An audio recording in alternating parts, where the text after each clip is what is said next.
नमस्कार दोस्तों, ढोल में पोल चैनल में आप सब मित्रों का हृदय से अभिनंदन करता हूं। दोस्तों, आप जानते हैं हमारे देश में 7 बार नौ त्यौहार होते हैं। दोस्तों, आए दिन कोई न कोई व्रत और त्यौहार लगे रहते हैं। और दोस्तों, अधिकांश समय जो है हमारे देश के निवासियों का इन्हीं के मनाने में लगा रहता है। दोस्तों, कहने का मतलब यह है कि हमारे पास समय की कोई कमी नहीं है। हम तीर्थ और ये यात्राएं, व्रत वगैरह, त्यौहार वगैरह खूब मनाते रहते हैं। वहाँ पर फिर कोई महंगाई की चिंता नहीं है, फिर किसी गरीबी की और बेरोजगारी की कोई चिंता नहीं। हमें त्यौहार मनाने हैं तो मनाने हैं, पैसा खर्च करना है तो करना है, बेशक कितनी ही गरीबी हो, कितनी ही महंगाई हो, फिर कितनी ही बेरोजगारी हो। तो दोस्तों, आज का दिन भी आप देखते हैं, आज महाशिवरात्रि व्रत मनाया जा रहा है। दोस्तों, आज महाशिवरात्रि पर्व मनाया जा रहा है। दोस्तों, ये क्या पर्व है? ये शिव जी के प्रति समर्पण का भाव है और उनकी जो है व्रत करने से ऐसा माना जाता है कि सारे पापों का विनाश हो जाता है और मन की पूर्ण शुद्धि हो जाती है। दोस्तों, ऐसी आस्था और विश्वास लोगों के अंदर है। तो दोस्तों, आइए देखते हैं कि ये क्या है महाशिवरात्रि व्रत और ये क्यों रखा जाता है, इसके पीछे क्या क्या कहानी है। हर पर्व, हर तीज, हर त्योहार के प्रति पीछे कोई न कोई कहानी अवश्य गढ़ दी गई है। दोस्तों, चाहे उसका कोई सिर पैर नहीं है, कोई मतलब नहीं है, लेकिन एक कथा कहानी जो है गढ़ दी गई है और जिसके आधार पर ये भोली भाली जनता जो है इन व्रतों में, इन पर्वों में, इन तीर्थों में भटकती रहती है। दोस्तों, देखिए, ये भगवान इसका महात्म्य बताते हैं। पहले इसका महात्म्य क्या है? इसका महात्म्य है कि ये भगवान शिव का अत्यंत महत्वपूर्ण व्रत है, इसलिए इसे कहते हैं महाशिवरात्रि व्रत। कहा जाता है कि सृष्टि के आरंभ में इसी दिन मध्य रात्रि को भगवान शिव का ब्रह्मा से रुद्र रूप में अवतरण हुआ था। ये महाशिवरात्रि के दिन शिव के लिंग के रूप में उद्भव का दिन भी माना जाता है। भारतीय व्रतों में महाशिवरात्रि पर्व का व्रत का बड़ा महत्व बताया गया है। ऐसा कहा जाता है कि महाशिवरात्रि के बराबर कोई दूसरा पापनाशक व्रत नहीं है। कैसा व्रत नहीं है? इसके बराबर पापनाशक, यानी जितने जो पापी हैं आज के दिन व्रत करेंगे उनके सारे पाप धुल जाएंगे। साल भर जितने भी पाप किए हैं इसलिए करना है उन्हें, आज चूकना नहीं है। महाशिवरात्रि के बराबर कोई दूसरा पापनाशक व्रत नहीं है। तो इस व्रत को करके मनुष्य अपने सब पापों से छूट जाता है। किससे छूट जाता है? सब पापों से। ये देखिए, ये व्रत हुए, ये सब जो झंझट हुए जितने भी, ये क्या है? लोगों को लालच दिया गया है। अरे भाई, तुम्हारे सब पाप धुल जाएंगे, बैकुंठ में, स्वर्ग में जो है सीट सुरक्षित हो जाएगी, चिंता मत करो, शिवलोक में जाओगे, वहाँ आनंद करोगे, जो यहाँ नहीं भोगे हैं सुख भोग, वो भोगोगे। दोस्तों, तो ये जो है आपने देखा है कि हर चीज में लालच। तुम्हारे पुत्र पैदा हो जाएगा, तुम्हारे सुख संपत्ति घर में आ जाएगी, तुम्हारी सारी मनोकामनाएं पूरी हो जाएंगी, करो व्रत और सारे पाप धुल जाएंगे। तो दोस्तों, मेरे जैसे आदमी को तो करने की कोई जरूरत नहीं है, क्योंकि हम कोई पाप ही नहीं करते। पाप जो जानते हैं कि हम पाप कर रहे हैं, दूसरों को मार रहे हैं, सता रहे हैं, चोरी कर रहे हैं, बेईमानी कर रहे हैं, ठगी कर रहे हैं, तस्करी कर रहे हैं, बुरे कर्म कर रहे हैं, व्यभिचार कर रहे हैं, दुराचार कर रहे हैं और तमाम जो है बहरूपीय बन करके कर रहे हैं, साधु संत बन करके कर रहे हैं, तो वो निश्चित ही पापी है। लेकिन ये व्रत करने से कोई पाप नहीं छूटेगा, उसका फल तो उन्हें भोगना पड़ेगा और भोग रहे हैं। दोस्तों, क्योंकि ये संविधान का युग है, कानून का युग है, ये जंगल राज नहीं है अब कि बना दिया इन्होंने, खुद भी पाप कर रहे हैं ये, कि जनता को ठग रहे हैं, ऐसी बातें कर करके बैठे हुए जो है खूब बेवकूफ बना रहे हैं, जनता को मूर्ख बना रहे हैं। बिल्कुल, शिव जी की पूजा में बेल पत्र का चढ़ाना विशेष महत्व रखता है। आपने देखा होगा आज के दिन जो है बेल पत्र जो है, सारा पेड़ जहां भी दिखेंगे सब बिना पत्ती के रह जाएंगे, सब पत्ती तोड़ ली जाती, नंगे खड़े रह जाते हैं ठूंठ जैसे। अरे भोले जी को क्या करना है भाई? भोले जी को खिलाना है तो हलवा रबड़ी कुछ खिला दो, बेचारे वैसे ही कैलाश पर्वत पर पड़े रहते हैं। और देवताओं के लिए 56 भोग, और हमारे महादेव जी को क्या धतूरा। ये पत्र जो है बेल पत्र, बताइए इसमें कौन सा विटामिन है, कौन सा इससे मीठा है कि कौन सा स्वादिष्ट है, कि ब्रह्म शंकर जी का इससे क्या गुजारा हो जाएगा। क्या मजाक बना दिया उनके साथ।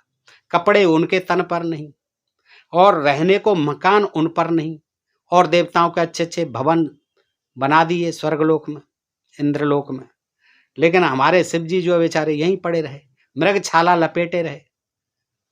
तो ये क्या है कि आज के दिन और मजाक होता है। भाई उनको भी खीर पूड़ी चाहिए, क्या मने थोड़ी है खीर पूड़ी की है, वैसे ही वहां नहीं मिलता है उन्हें।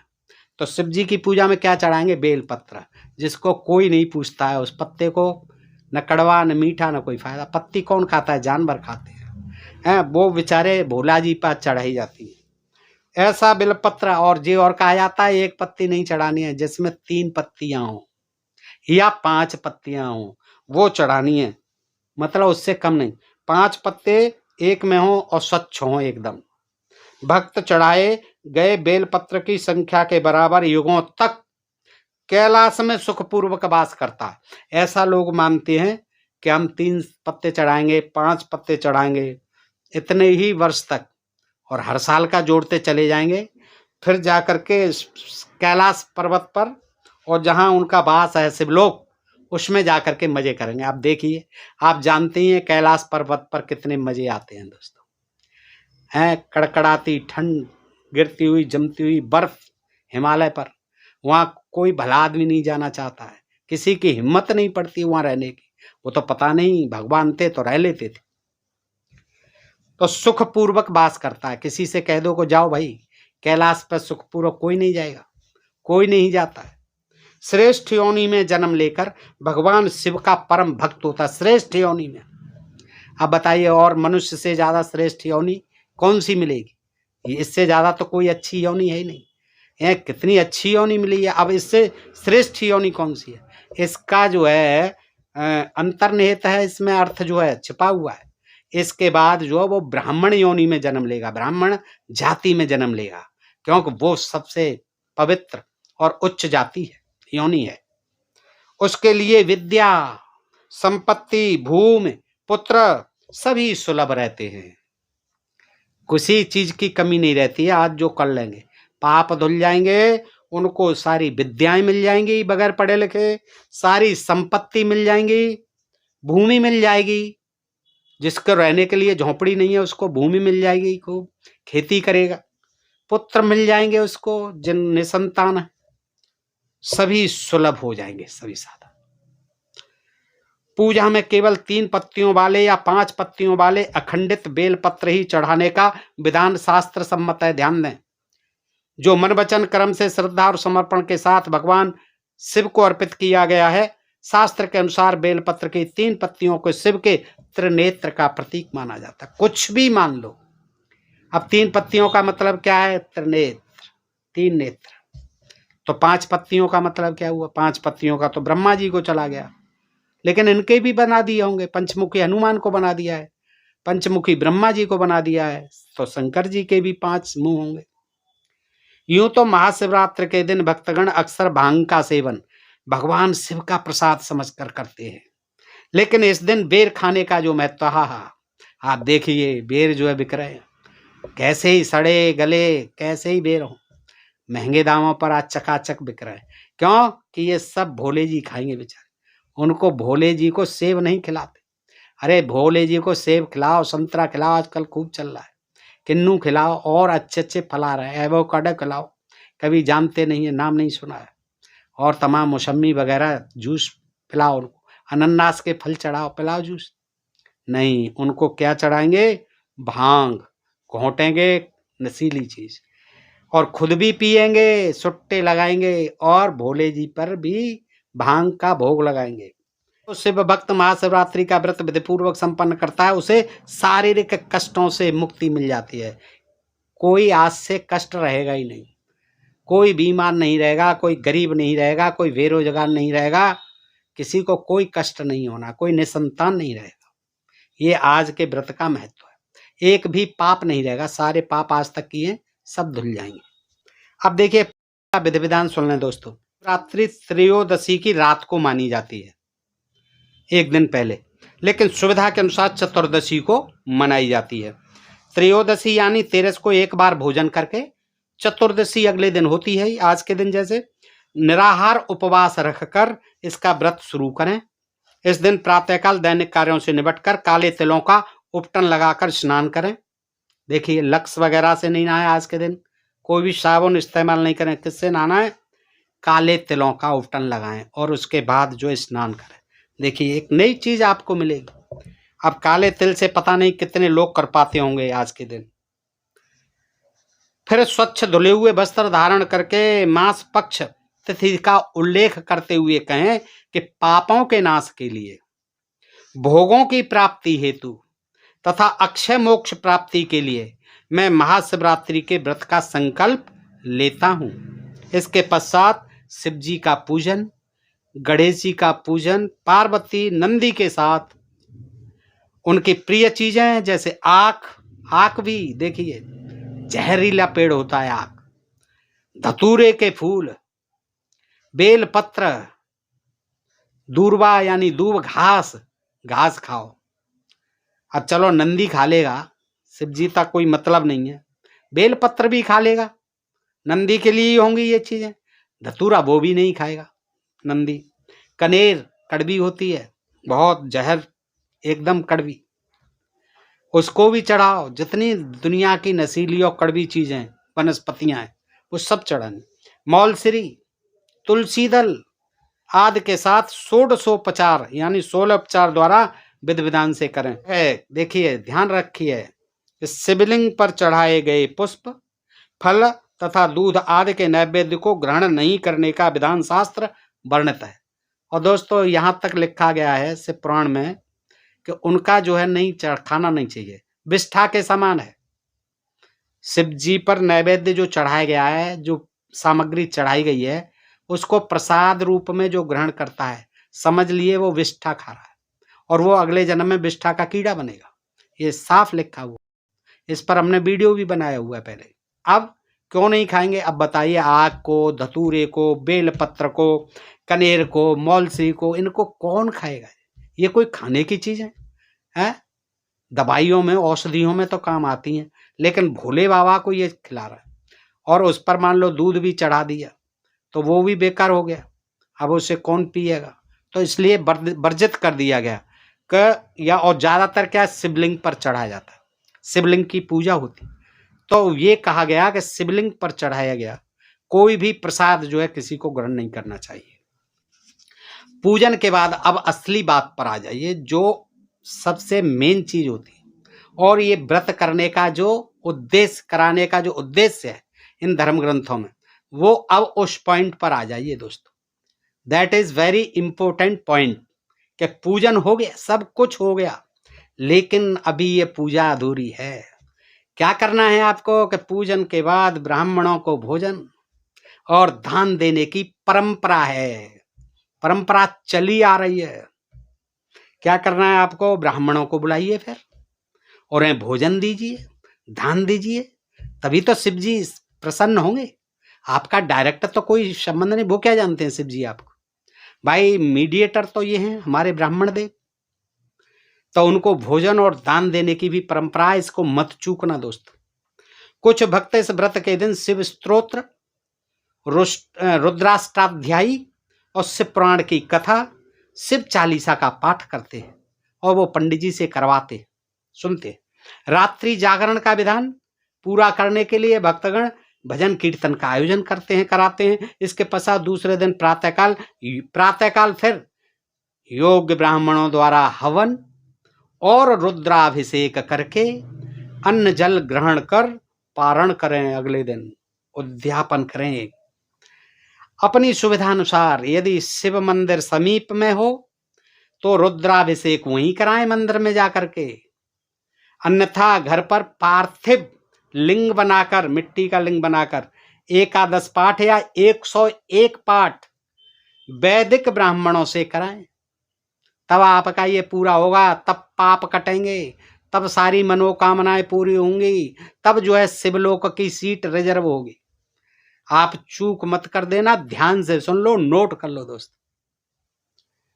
भिन्न भिन्न समस्याओं के लिए अभिषेक की भिन्न भिन्न विधियां, ये तो ब्राह्मण देवी जानते।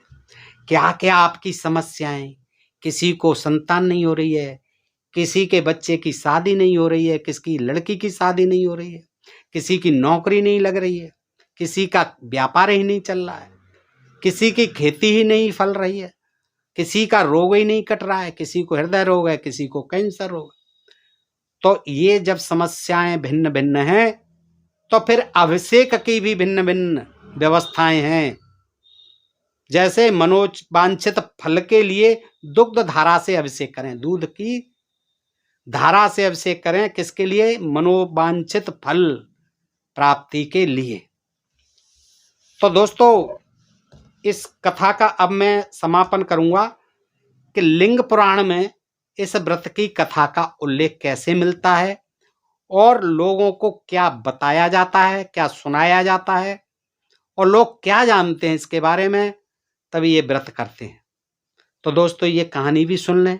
अंत में लिंग पुराण की जो कथा है वो इस प्रकार है, इसको आप जरा गौर से बड़े ध्यान से सुने कि प्राचीन काल में, पता नहीं ऐसे ही कह दिया, कभी प्राचीन काल में प्रत्यंत नामक देश, अब ये नाम ही ढूंढना, कौन सा देश?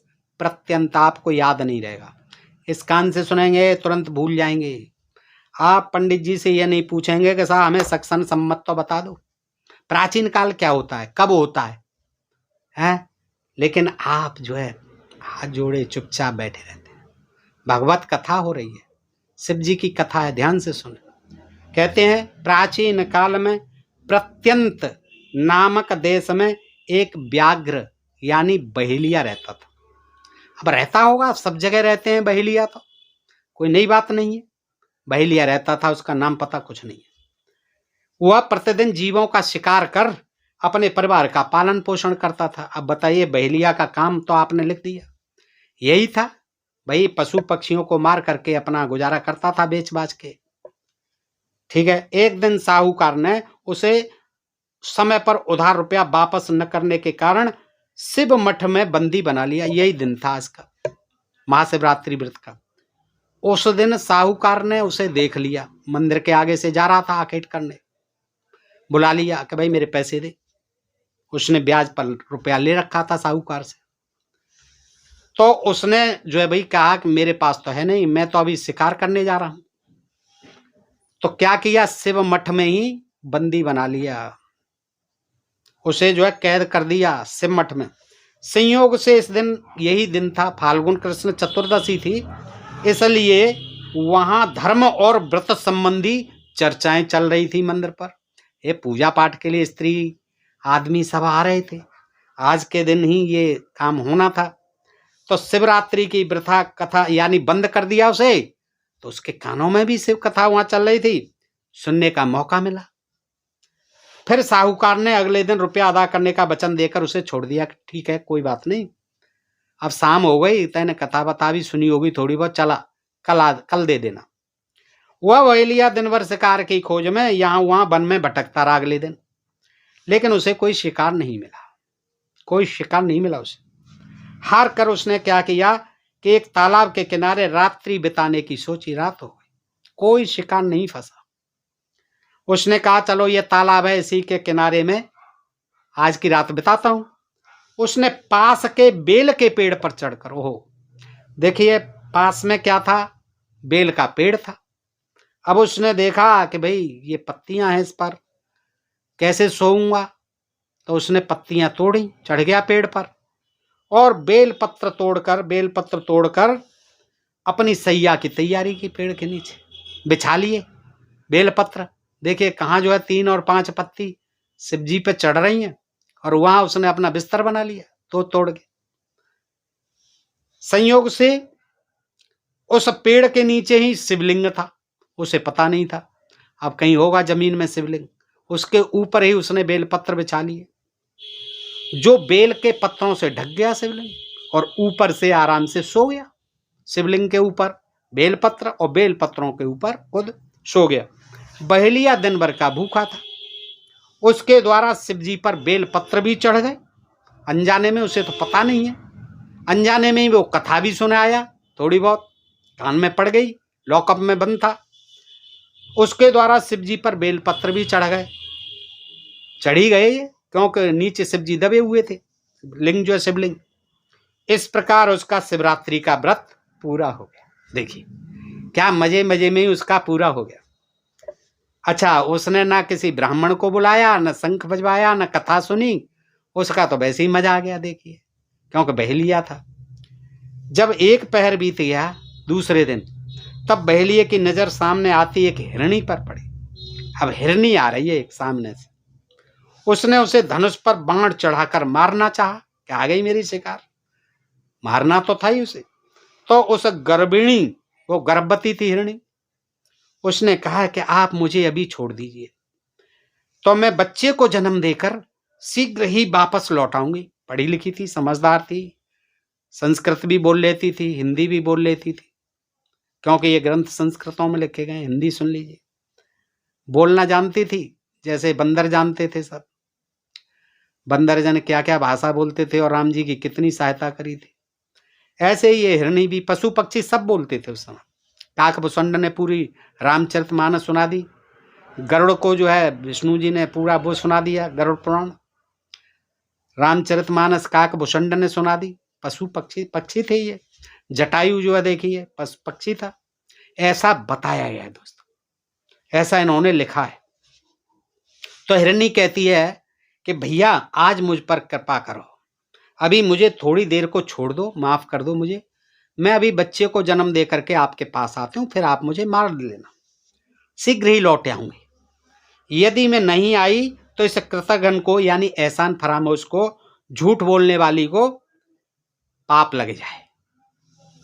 वो भी जानते थे देखिए पाप, पशु पक्षी भी। यह सुनकर उस बहेलिये ने बाण वापस रख लिया। इस बीच वह शिव शिव करता हुआ दूसरे शिकार की प्रतीक्षा करने लगा। इतने में आधी रात को, देखिए आधी रात हो गई, आधी रात को दूसरी हिरणी आती हुई दिखाई दी। आधी रात को तो बहेलिये ने फिर बाण तान लिया। इस पर उस हिरणी ने उसे बताया कि वह ऋतुमती है, और ऋतुमती से तो आप समझते ही हैं दोस्तों, वो गर्भवती थी, ये ऋतुमती है, ये रजस्वला थी। उसने कहा भैया मुझे मत मारो, मैं अभी ऋतुमती हूं, और पति संयोग के बाद दूसरे दिन वापस आने का वचन दिया कि मेरा अभी पति से कांटेक्ट हो जाए, क्योंकि मैं ऋतुमती हूं, तो बच्चा होगा तो मैं फिर आ जाती हूँ। तो भाई ये तो गलत हो गया, ऋतुमती हो जाएगी, गर्भवती हो जाएगी तो फिर भी नहीं मारेगा। तीसरे पहर जब एक और हिरणी अपने बच्चों के साथ उस जलाशय पर आई तो बहेलिये ने प्रसन्न होकर उनका शिकार करना चाहा बच्चों सहित। हिरणी ने जब अपने बच्चों के, अब जी सुनते सुनते जो है बड़ा मजा आता, क्या आगे क्या हुआ, हिरणी का क्या हुआ। और हमारी जो नारियां हैं, देवी शक्ति हैं हमारी, डूब जाएंगी, क्यों भावुकता उनके रोम रोम में होती है। बड़े ध्यान से सुने, देखिए बहेलिया कहीं मार नहीं दे। अब तो बच्चे भी आ गए साथ में। तो जलाशय पर आती है पानी पीने के लिए हिरणी अपने बच्चों के साथ, तो बहेलिये ने प्रसन्न होकर उसका भी शिकार करना चाहा। हिरणी ने जब अपने बच्चों के अनाथ होने की बात कही, भैया मैं अनाथ हो जाऊं, मेरे बच्चे अनाथ हो जाएंगे अगर तुम मुझे मार दोगे, तो बहेलिये ने दयावश उसे भी छोड़ दिया कि जा भगवान, तू भी जो है बच्चों को अनाथ मत कर, सनाथ रख। फिर प्रातः काल से कुछ पहले, देखिए सारी रात बीत गई, फिर दूसरी रात है ये, फिर प्रातः काल से कुछ पहले एक हृष्ट पुष्ट हिरण उसी जगह आ गया, तो बहेलिये ने बाण उठाकर उसे मारना चाहा। किससे मारना चाहा? बाण उठाकर मारना चाहा। वह हिरण बोला, हिरण खुद आ गया, हिरण आ गया आपके, तो हिरण बोला मैं उन तीनों हिरणियों का पति हूं भैया, यदि आपने मुझे मार डाला तो एक तो वो विधवा हो जाएंगी, और फिर जो तुमसे प्रतिज्ञा करके गई हैं, तुमसे वचन दे के गई हैं कि वापस आएंगी, वो भी झूठा हो जाएगा, वायदा भी खिलाफ हो जाएगा, वादा खिलाफी हो जाएगी, वह पूरी नहीं होगा वायदा। अतः जिस भाव से आपने उन्हें छोड़ा है, उसी भाव से थोड़े समय के लिए मुझे भी छोड़ दें, उन सबको इकट्ठा कर मैं शीघ्र ही यहां लौट आऊंगा। क्या दिलचस्प कहानी है दोस्तों, आगे सुने। शिवरात्रि के व्रत के प्रभाव से उसने व्रत तो किया ही था, है, बेलपत्र भी चढ़ा दिए शिवलिंग पर और वहां कथा भी सुन ली लॉकअप में। तो शिवरात्रि के व्रत के प्रभाव से बहलीय के हृदय में दया ने स्थान बना लिया। हाँ, उसका प्रभाव ऐसा हुआ कि अब तो वो व्याध जो है बड़ा दयालु हो गया, और दयालु तो हो ही गया। देखिए, सबको छोड़ दिया उसने, शिकार नहीं किया, इसलिए उसने उस हिरण को भी छोड़ दिया। फिर शिवजी पर उसके द्वारा जो चढ़े गए बेलपत्र थे, उनका प्रभाव यह हुआ कि उसका हृदय निर्मल और पवित्र हो गया, एकदम साफ हो गया। वह अपने हिंसात्मक कर्मों पर पश्चाताप महसूस करने लगा। अरे कि मैं तो बड़ा पापी हूं, जो मैं हिंसा करता हूं, अब हिंसा नहीं करेगा है तो खाएगा क्या है? उसे तो हिंसा करना ही है, व्याध है जाति का, बहेलिया है, शिकारी है, उसकी तो रोजी रोटी है वो। तो आज हृदय उसका अगर निर्मल और पवित्र हो भी गया तो क्या कल से छोड़ देगा वो? और छोड़ भी देगा तो क्या खाएगा? क्योंकि वर्ण व्यवस्था में दूसरा पेशा कर नहीं सकता है, कोई इजाजत नहीं है। तो पश्चाताप करने लगा। जब हिरण और हिरणियां तीनों थोड़ी देर बाद वहां आ गए, उपस्थित हुए, तो उस बहेलिये ने उन्हें मारने का इरादा बदल दिया कि भैया अब तो मैं पवित्र हो गया, हृदय निर्मल हो गया, क्योंकि मैंने व्रत कथा सुन ली और इधर शिवलिंग पर मैंने बेल पत्र भी चढ़ा दिए। तो फिर उसने क्या किया, इतना कह करके धनुष बाण तोड़ करके फेंक दिया। बहेलिये की इस अहिंसक प्रवृत्ति को देखकर शिवजी प्रसन्न हुए। ओ, वो देख रहे थे ऊपर से, उन्होंने कहा ये तो बड़ा अहिंसा का पुजारी हो गया है, और अपना विमान भेजा तुरंत उन्होंने। अब बताओ, शिवजी खुद बैल पर चढ़ते थे, उनको कहाँ विमान था, है? शिवजी बैल पर चढ़ते थे। उन्होंने क्या किया, उस बहेली के लिए और उन हिरण हिरणियों के लिए एक विमान भेजा, देखिए, और अपने लोक में यानी शिवलोक में बुला लिया। वहां पहुंचकर उन्होंने स्वर्ग के सुख भोगे। किसने? बहेलिया ने और हिरण हिरणी। अब दोस्तों यहाँ सवाल ये उठता है कि एक ही दिन में कथा सुनने से और एक ही दिन में बेलपत्र पर सो जाने से, जो चढ़ गए धोखे से, उससे विमान आ गया, तो फिर ये झंझट पालने की जरूरत क्या है? तमाम ये तीर्थ वगैरह करते फिरते हैं, फिर पंडितों को ब्राह्मणों को दान दक्षिणा देते हैं, जागरण कराते हैं, तमाम खर्चा करते हैं। अब वो उसके लिए तो सीधा ही विमान आ गया, देखिए। और हिरण हिरनी भी साथ में गए। अब उन्होंने, हिरण हिरनियों ने कौन सा तपस्या की थी, लेकिन वो भी उसके साथ गए और शंकर जी ने विमान भेज दी। तो दोस्तों कितनी दिलचस्प और रोचक कहानियां हैं हमारे इन कथित धर्म शास्त्रों में दोस्तों, और लोग जो है इनको सुन सुन करके बड़े खुश होते हैं। अपना जो भेजा है ना, उसको तो गिरवी रखा हुआ है, उससे काम नहीं लेते, और जो कुछ सुना दिया समझते ही नहीं कि ये हमें मूर्ख बनाया जा रहा है। कर्म करिए, बगैर कर्म के कर्मण्येवाधिकारस्ते, कर्म करो, प्रभु ने तुमको करदान किए, सब वांछित वस्तु विधान किए, तुम प्राप्त करो उनको न आओ, फिर किसका है यह दोष को, समझो न अलभ्य किसी धन को, नर हो न निराश करो। मैथिली शरण गुप्त जी ने कहा। तो दोस्तों ये जानकारी अगर आपको अच्छी लगी हो तो अपने इष्ट मित्रों में, परिजनों में सब तक पहुंचाइए दोस्तों, शेयर करते रहिए, लाइक और कमेंट भी कीजिए दोस्तों, ताकि हम आपके सामने ऐसे ही ज्ञान भरी कहानियां, जिनमें कूट कूट करके अंधविश्वास और पाखंड भरा हुआ है, आपके सामने लाते रहें, इन्हीं धर्म ग्रंथों से लाते रहें। और चलते चलते मैं ये बता दूं कि वैसे तो ये कथा कहानी सभी पुराणों में आदि में है, लेकिन ये हिंदुओं के व्रत पर्व और तीज त्योहार नामक एक बहुत अच्छी पुस्तक है। इसमें बड़े ढंग से जो है व्रतों का और पर्वों का दिया हुआ है दोस्तों, और ऐसी पुस्तकें जो है अनेक हैं, फुटपाथों तक भी मिल जाती हैं, गली बाजार आदि में मिल जाती हैं, सब जगह उपलब्ध होती हैं। तो दोस्तों आप इनको लाइए, पढ़िए, और अपने प्रिय चैनल ढोल में पोल को सब्सक्राइब करते रहिए। फिर मिलते हैं ऐसे किसी प्रसंग के साथ अगले वीडियो में। तब तक आप सब मित्रों का हृदय से आभार, नमस्कार, जय भीम, जय भारत, नमो बुद्धाय।